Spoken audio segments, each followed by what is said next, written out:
நண்பர்களே உங்கள் பாலுவின் இனிய காலை வணக்கம். இன்று 22 ஜனவரி 2024 தை மாதம் 8ஆம் தேதி திங்கட்கிழமை. துவாதசி திதி, மிருகசீர நட்சத்திரம். ராகு காலம் காலை 7:30 9 வரை. யமகண்டம் காலை 10:30 12 வரை. உங்களுக்கு இன்றைக்கி பிடித்த நிறம், அதாவது அதிர்ஷ்ட நிறம், அணிந்து கொள்ள வேண்டிய நிறம் வெள்ளை. அதே மாதிரி நீங்கள் காலையில் எடுத்துக்கொள்ள வேண்டிய உணவு சாம்பார் அல்லது டால், அதாவது தோரம்பருப்பில் செய்த பொருட்களை எடுத்துக்கொண்டால் மன அமைதி கிடைக்கும். சந்திராஷ்டிரமம் மாலை 4:20 வரை துளாராசிக்காரர்களுக்கு, அதற்கு மேல் விருச்சிக ராசிக்காரர்களுக்கு நடக்கும். இப்பொழுது நட்சத்திர பலன்களுக்குள் செல்வோமாக.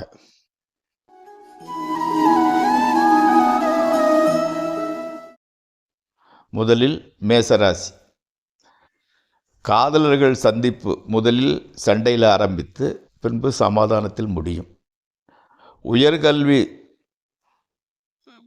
பெற முயற்சிப்பவர்களுக்கு ஸ்காலர்ஷிப் அல்லது லோன் சேங்ஷன் ஆகும். நல்ல வேலைக்காரர்கள் அமைவார்கள். இனிப்பு வகை பலகாரங்கள் மீது ஆசை வரும். அடுத்து ரிஷபராசி. எதையும் சமாளிக்கும் தன்மை. சங்கீதம் கற்றுக்கொள்பவர்களுக்கு நல்ல பெயர் கிடைக்கும். கணவன் மனைவி இடையே சிறு தகராறு வந்து போகும். லிக்வர், ஃபைனான்ஸ் துறையில், ஃபர்னிச்சர் துறையில் இருப்பவர்களுக்கு நல்ல லாபம். பெற்றோரின் ஆரோக்கியமும் நன்கு அமையும். அடுத்து மிதுன ராசி. அதிக செலவு, தொண்டைக்கட்டு, தோள்பட்டை வலி உண்டாகும்.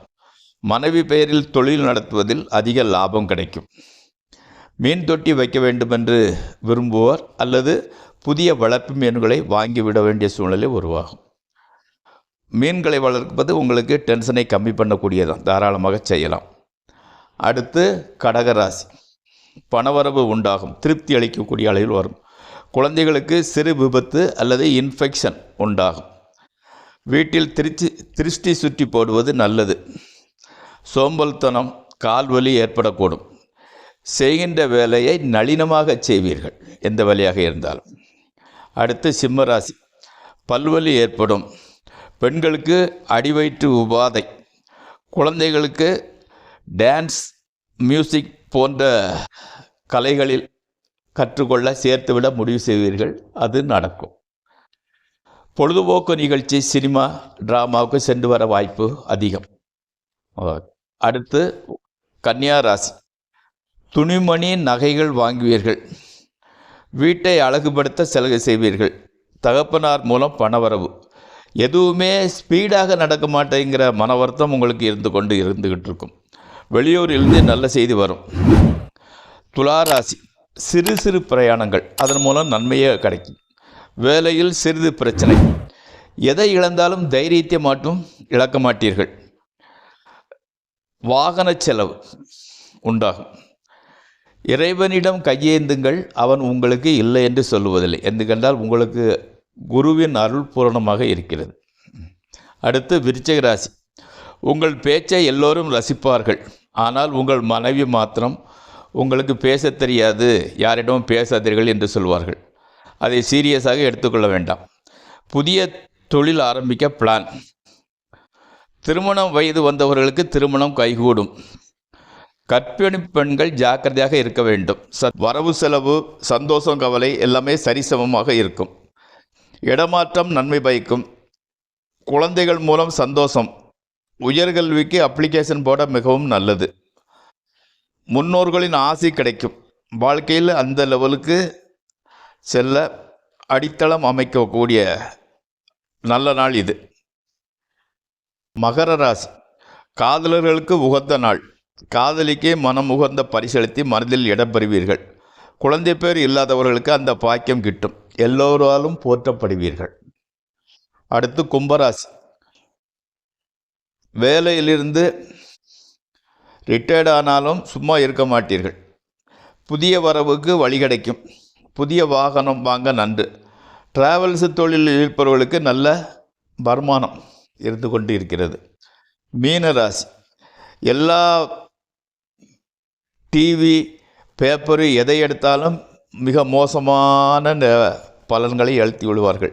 நீங்கள் நினைப்பது போல் அவ்வளோ மோசமான சூழல் இல்லை, கவலைப்பட வேண்டாம். உத்தியோகத்தில் சிறு பிரச்சனை வரும். மனைவி புதிய பொறுப்பினை ஏற்றுக்கொள்வார்கள். மனதில் உள்ள உற்சாகம் உடம்பில் இருப்பதில்லை. கழுத்தை நல்ல முறையில் எடுத்துக்கொள்ளுங்கள். சனிவாரம் நவக்கிரகம் சனி பகவான் கோயிலுக்கு சென்று வாருங்கள், எல்லாம் நன்மையே பயக்கும். அடுத்து ஜோதிட பாடத்திற்குள் நுழைவோமாக.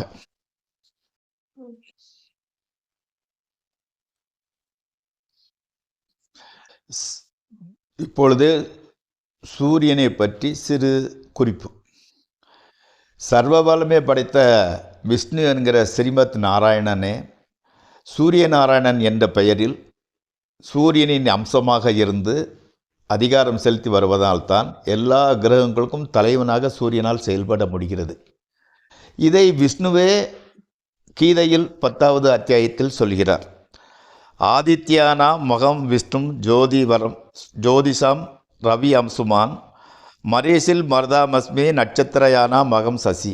அதாவது சூரிய சந்திரனாக இருந்து திசையை எல்லாத்தையும் நடத்துவது நானே விஷ்ணுவே என்கிற அளவில் அவர் சொல்கிறார். ஸோ அதனால்தான் சூரிய பகவானுக்கு மிகப்பெரிய சக்தி கிடைக்கிறது. கிரகங்களில் 1 சூரியன். நியூமராலஜி பிரகாரம் சூரியனோட நம்பர் கூட 1. எதாயினவும் எதை எடுத்தாலும் அதில் முதன்மையானது சூரியனா. உதாரணத்திற்கு பூக்களில் செந்தாமரை, மரங்களில் சந்தனம், மிருகத்தில் சிம்ஹம், மந்திரத்தில் காயத்ரி, எதை எடுத்தாலும் சூரியனோட அம்சம்தான் சிறப்புற இருக்கிறது. மனிதர்களில் கூட நவகிரகங்களில் முதலில் நினைவுக்கு வருபவர் சூரிய பகவான் தான். சின்ன ஒரு உதாரணம், துர்வாச முனிவர் தவம் செய்கிறதற்காக ஒரு நல்ல இடத்தை தேடி வருகிறார். வந்தாயிற்று. மன்னர் தனது மகளான திரௌபதி அதாவது பாஞ்சாலியை துர்வாச முனிவருக்கு பணிவிடை செய்ய அனுப்பி வைக்கிறார். அவர் சொல்லுகிறார், துர்வாச முனிவர் கோபக்காரர், ஜாக்கிரதையாக அவருக்கு பணிவிடை செய்ய என்று அனுப்பி வைக்கிறார். துர்வாச முனிவர் மனம் மகிழும் வண்ணம் திரௌபதி அதாவது பாஞ்சாலி பணிவிடை செய்கிறார். யாகம் முடிந்து அதாவது தவம் முடிந்து கிளம்பி செல்லும்போது துர்வாச முனிவர், அம்மா உனது பணிவிடைக்கு மெச்சினேன், உனது ஞான திருஷ்டினால் உனக்கு பின்னால் வரப்போவதை நான் உணர்ந்து கொண்டேன். உனக்கு பின்னால் குழந்தை பாக்கியத்தில் சின்ன பிரச்சனை வரும், அதனால் நான் ஒரு வரம் கொடுக்கிறேன்.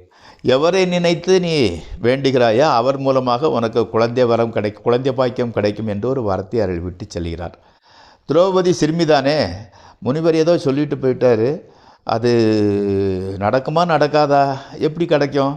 சரி அப்படிங்கும்போது அவரது தோழி ஒருவர் சொல்கிறார், சரி அதை முயற்சித்து பார்த்து விடலாம் என்ற உடனே இவர் என்ன பண்ணுவார்னா சூரிய பகவானை நினைத்து, சூரிய பகவானை எனக்கு ஒரு குழந்தை கொடுங்கள் என்று கேட்கிறார்.